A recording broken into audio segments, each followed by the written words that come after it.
Genesis chapter 47. Joseph went and told Pharaoh, "My father and brothers, with their flocks and herds and everything they own, have come from the land of Canaan and are now in Goshen." He chose 5 of his brothers and presented them before Pharaoh. Pharaoh asked the brothers, "What is your occupation?" "Your servants are shepherds," they replied to Pharaoh, "just as our fathers were." They also said to him, "We have come to live here for a while, because the famine is severe in Canaan, and your servants' flocks have no pasture. So now, please let your servants settle in Goshen." Pharaoh said to Joseph, "Your father and your brothers have come to you, and the land of Egypt is before you. Settle your father and your brothers in the best part of the land. Let them live in Goshen.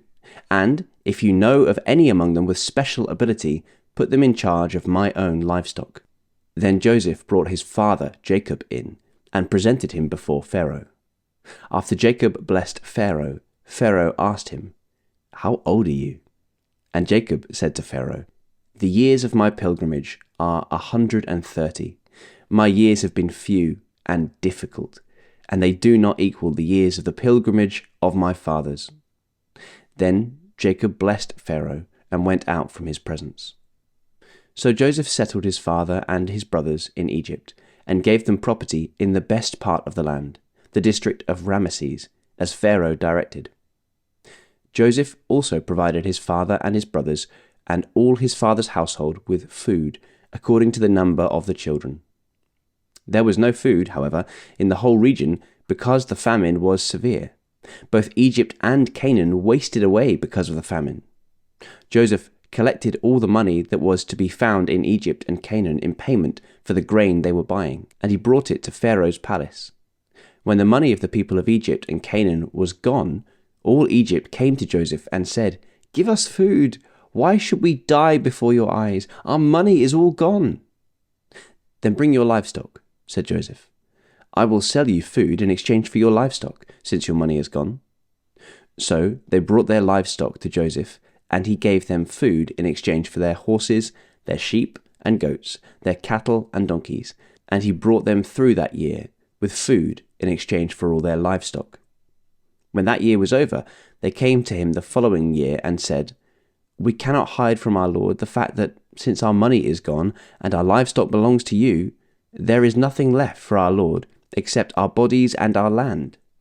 Why should we perish before your eyes, we and our land as well? Buy us and our land in exchange for food, and we with our land will be in bondage to Pharaoh. Give us seed so that we may live and not die, and that the land may not become desolate." So Joseph bought all the land in Egypt for Pharaoh. The Egyptians, one and all, sold their fields because the famine was too severe for them. The land became Pharaoh's, and Joseph reduced the people to servitude from one end of Egypt to the other. However, he did not buy the land of the priests, because they received a fixed allowance from Pharaoh and had food enough from the allowance Pharaoh gave them. That is why they did not sell their land. Joseph said to the people, "Now that I have bought you and your land today for Pharaoh, here is seed for you, so you can plant the ground. But when the crop comes in, give 1/5 of it to Pharaoh.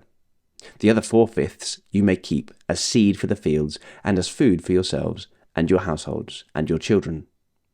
"You have saved our lives," they said. "May we find favor in the eyes of our Lord. We will be in bondage to Pharaoh." So Joseph established it as a law concerning land in Egypt, still in force today, that 1/5 of the produce belongs to Pharaoh. It was only the land of the priests that did not become Pharaoh's. Now the Israelites settled in Egypt, in the region of Goshen. They acquired property there and were fruitful and increased greatly in number. Jacob lived in Egypt 17 years, and the years of his life were 147.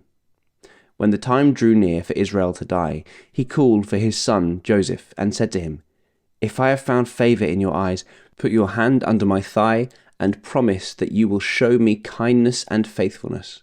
Do not bury me in Egypt, but when I rest with my fathers, carry me out of Egypt and bury me where they are buried." "I will do as you say," he said. "Swear to me," he said. Then Joseph swore to him, And Israel worshipped as he leaned on the top of his staff.